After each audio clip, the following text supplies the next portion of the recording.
नमस्कार साथियों, कैसे हैं आप सब। आशा करती हूँ कि अच्छे होंगे आप सब। आज हम आपको डेंगू बुखार से संबंधित सभी 13 महत्वपूर्ण सवालों के जवाब देने की पूरी कोशिश करेंगे। तो चलिए स्टार्ट करते हैं वीडियो को। अब आपका प्रश्न एक है, डेंगू बुखार से बचने के लिए क्या करना चाहिए। आपका प्रश्न 2 है, डेंगू बुखार लोगों में कैसे फैलता है। आपका प्रश्न 3 है, डेंगू बुखार को हड्डी तोड़ बुखार क्यों कहते हैं। आपका प्रश्न 4 है, डेंगू बुखार में कौन सी दवा दी जाती है। आपका प्रश्न 5 है, डेंगू बुखार में क्या खाना सही रहता है। आपका प्रश्न 6 है, डेंगू बुखार को ठीक करने के घरेलू उपाय क्या है।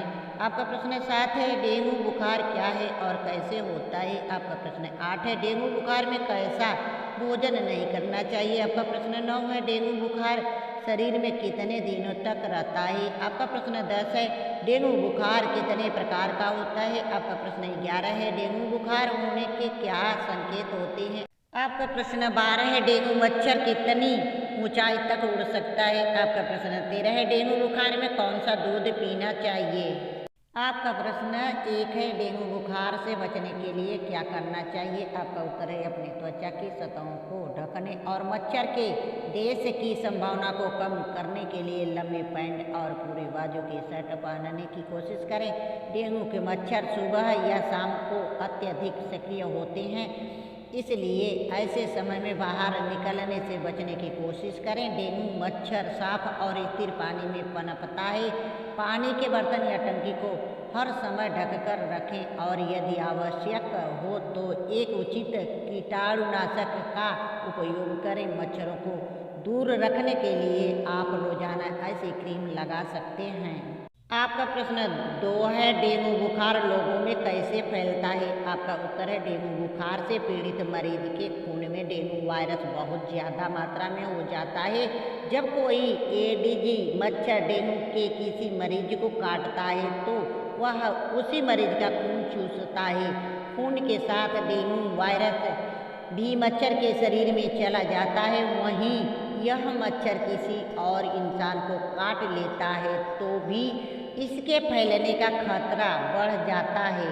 आपका प्रश्न 3 है, डेंगू बुखार को हड्डी तोड़ बुखार क्यों कहते हैं। आपका उत्तर है, डेंगू बुखार को हड्डी तोड़ बुखार के नाम से भी जाना जाता है क्योंकि इससे पीड़ित लोगों को इतना अधिक दर्द हो सकता है कि जैसे उनकी हड्डियां टूट गई हों। इसी कारण की वजह से डेंगू बुखार को हड्डी तोड़ बुखार कहते हैं। आपका प्रश्न 4 है, डेंगू बुखार में कौन सी दवा दी जाती है। आपका उत्तर है, डेंगू के इलाज के लिए अभी तक कोई दवा मौजूद नहीं थी। केवल बुखार कम करने के लिए पैरासीटामोल दी जाती है। ब्लड में प्लेटलेट्स की समस्या बढ़ाने के लिए डॉक्टर ज़्यादा से ज़्यादा लिक्विड लेने की सलाह देते हैं। आपका प्रश्न 5 है, डेंगू बुखार में क्या खाना सही रहता है। आपका उत्तर है, डेंगू बुखार के समय टमाटर, कद्दू, गाजर, खीरा, चुकंदर आदि का अधिक सेवन करना चाहिए। विटामिन और मिनरल्स से भरपूर यह सब्जियां मरीज के इम्यून सिस्टम को मजबूत करती हैं। इसके अलावा सब्जियों को हल्का पकाकर या उबालकर ही खाना चाहिए। संतरा, पपीता, अमरूद, कीवी, आलू बुखारा, तरबूज जैसे फलों को डेंगू के बुखार आने पर खाना चाहिए। इससे शरीर की प्रतिरोधक क्षमता बढ़ती है। इन फलों को खाने से मरीज को खूब पेशाब होगी, जिसके चलते वायरस पेशाब के जरिए बाहर निकल जाएगा।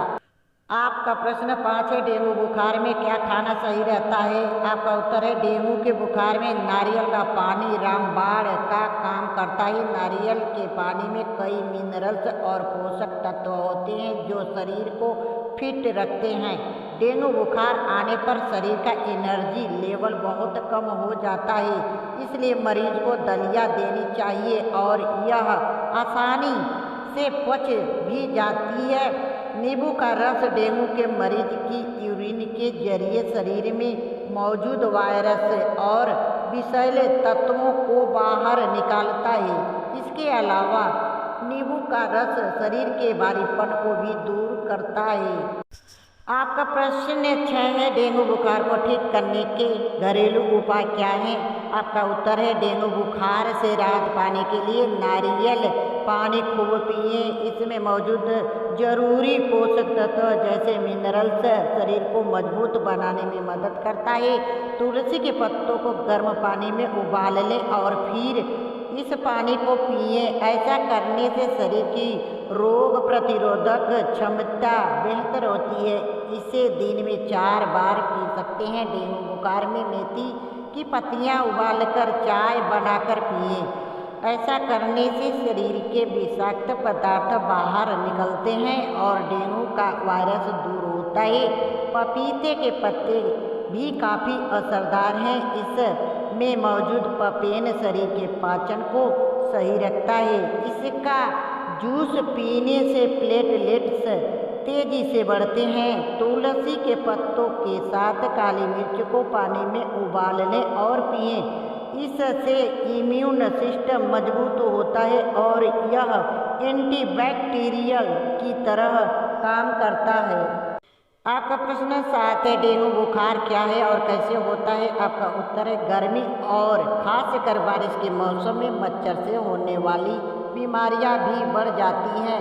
भारत के भी कई हिस्सों में डेंगू के मामले बढ़ते हैं। डेंगू से संक्रमित होने पर प्लेटलेट्स की समस्या कम होने लगती है। इसलिए इस मौसम में अगर आपको बुखार आता है तो डेंगू की जांच जरूर करा लें। डेंगू होने पर बुखार के अलावा सिर, मांसपेशियों और जोड़ों में दर्द भी होता है। इसके अलावा आंखों के पीछे हिस्से में दर्द, कमजोरी, भूख न लगना, गले में दर्द होना, मुंह का स्वाद खराब हो जाना और शरीर पर रैशेज जैसे लक्षण भी नजर आ सकते हैं।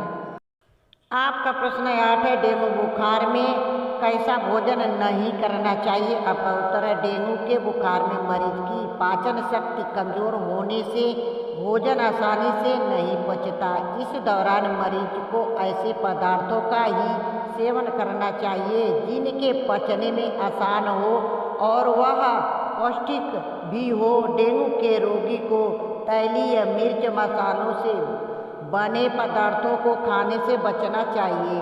आपका प्रश्न 9 है, डेंगू बुखार शरीर में कितने दिन तक रहता है? आपका उत्तर है, साधारण डेंगू बुखार की अवधि लगभग 5 से 7 दिन तक रहती है और रोगी ठीक हो जाता है। अधिकतर मामलों में रोगियों को साधारण डेंगू बुखार ही होता है। इसके अलावा हम आपको बता दें कि ये मच्छर रात में काटने के बजाय दिन में काटते हैं।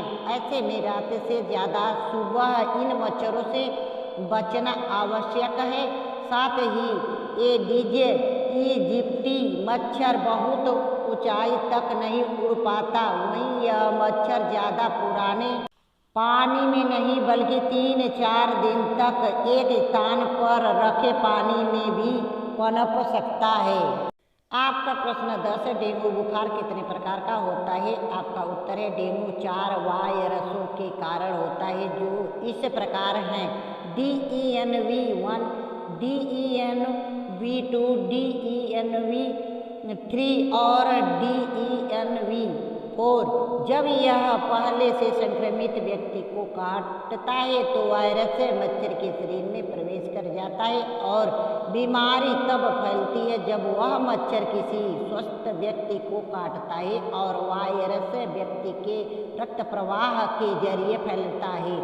एक बार जब कोई व्यक्ति डेंगू बुखार से उबर जाता है तो वह विशिष्ट वायरस से प्रतिरक्षित होता है, लेकिन अन्य 3 प्रकार के वायरस से नहीं। यदि आप दूसरी, तीसरी या चौथी बार संक्रमित होते हैं तो गंभीर डेंगू बुखार, जिसे डेंगू रक्तस्रावी बुखार के रूप में भी जाना जाता है, इसके विकसित होने की संभावना बढ़ जाती है।